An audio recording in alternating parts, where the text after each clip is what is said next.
Hello everyone, welcome back to This Week in Canada. Today we have a special budget show. We just had a massive budget. Who knows how that's going to turn out? I suspect not particularly well, but it's very exciting. And you know, if you're a supporter of the show, there's a multitude of ways that you can help us out. Go in the links down below, buy our merch, it's really beautiful. You can become a sponsor, you can donate some stuff, get a membership. That'd be really, really good of you. And shoot us a like on Facebook. Hope you enjoy the show.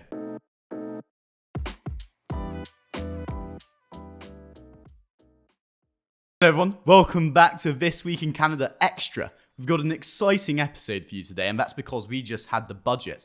Now, one thing which is notable about this budget is it's the first one that we've had since 2019. Now, this is particularly startling because, as you may be aware, we've had this whole pandemic and lockdown, which basically forced the government to spend a hell of a lot. And that's sort of forgivable. Right? Most Western governments have spent a lot of money this pandemic. We've gone into a ton of debt, but we're sort of about to get out of it. And I think what was missing from Chrystia Freeland's budget, who, by the way, first woman to do a budget, congratulations, very exciting. What's interesting about this is that there wasn't really a plan to, in any way, restrain the government spending that's happening right now. So all in all, and I've got the figures in front of me here, we're going to spend $350 billion, a lot of money, over the course of 3 years. Now, it slowly sort of winds down. The deficit by the third year is about $50 billion, whereas in the first year it's about $130 billion. But again, lots of money. But there's some dangerous stuff to this, really. And I think there's two important points here, which I want to talk about. Firstly, there was a massive emphasis on childcare. Now, as a conservative, I actually quite like childcare policies. I think it's important to allow families to be able to live. You know, it's tough right now having a family. Kids are expensive. And I kind of wish the Conservative government came up with policy so that, you know, this could have happened. But the Trudeau government got there first. And I don't actually hate the fact that they did this. But secondly, and this is important to talk about, we are spending an enormous amount of money. So there's one interesting statistic, which is that actually our debt to GDP ratio is now over 100%. We're getting to Pierre Trudeau levels of, you know, debt here. It's a real crisis. And on top of that, I think another illuminating thing to all this is that Justin Trudeau has spent more money. We have spent, you know, got more debt than every other prime minister combined. Now, of course, it's a little bit disingenuous because of inflation, but still important. It does give you a sense of the scale of the problem here. Now, Trudeau has sort of said he's going to address this, but the way he's going to address it is by taxing the ultra-rich. You know, we now have a tax on people who have yachts, or we have a tax on non-residents who have second homes in Canada. And, you know, I suspect that will be popular.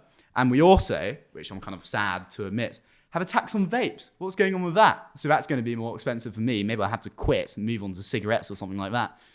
But what's very plain is that this simply isn't going to reimburse the government in any way. And the excuse that governments at the moment like to give out and what central bankers like to give out is that inflation rates are very low. And that's true for now. However, we're already seeing a slight increase on the interest rates, and there's no reason to think that they won't keep steepening. I mean, why wouldn't it? It's not as though the Trudeau government has shown any sign of economic competence here, right? And as a result of this, we could get ourselves into a crisis. Now, if you look at Canada's overall economic state right now, we have a significant amount of household debt, and that's what worries me. So we've got a lot of provincial debt, a lot of federal debt, as I said, but this is what the government owes. And what the government should be looking to do, and what they're not doing, which is concerning, is slowly sort of withdrawing the economy like you would with a heroin addict, you know, giving them bits of heroin until they can wean themselves off. You got to sort of slide it out of this dependency on stuff like CERB and wage subsidies. And that's why they extended it. So they have extended the measures. They allocated a significant amount of funds towards extending CERB and all the rest of it. But there's going to be a cliff edge. And that worries me. Because when CERB dries up and when the emergency wage subsidy dries up, I think businesses are going to struggle. I think they may not be able to employ people. I think as a result of that, people won't have money and they won't be able to spend it on other businesses.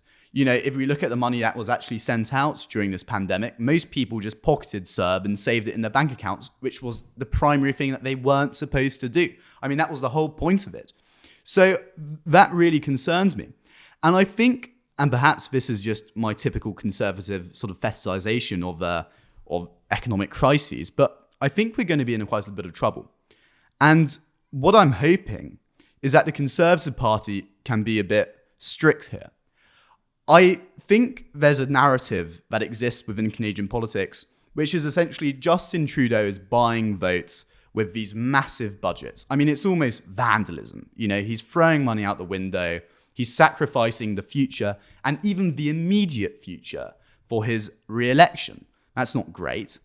And I think if the Conservative Party, I mean, now we've got all this climate change stuff out the way, if they were to say, look, we need to calm down a little bit, we need to be a bit more sensible. If he does that old analogy about the fact that the Conservative, or the fact that the country is like a house, that you have to live within your means, I think people will understand that. And we really, really do. Because I don't know how this is going to turn out if we don't start shoring up our bank accounts. But I don't think it's going to be good.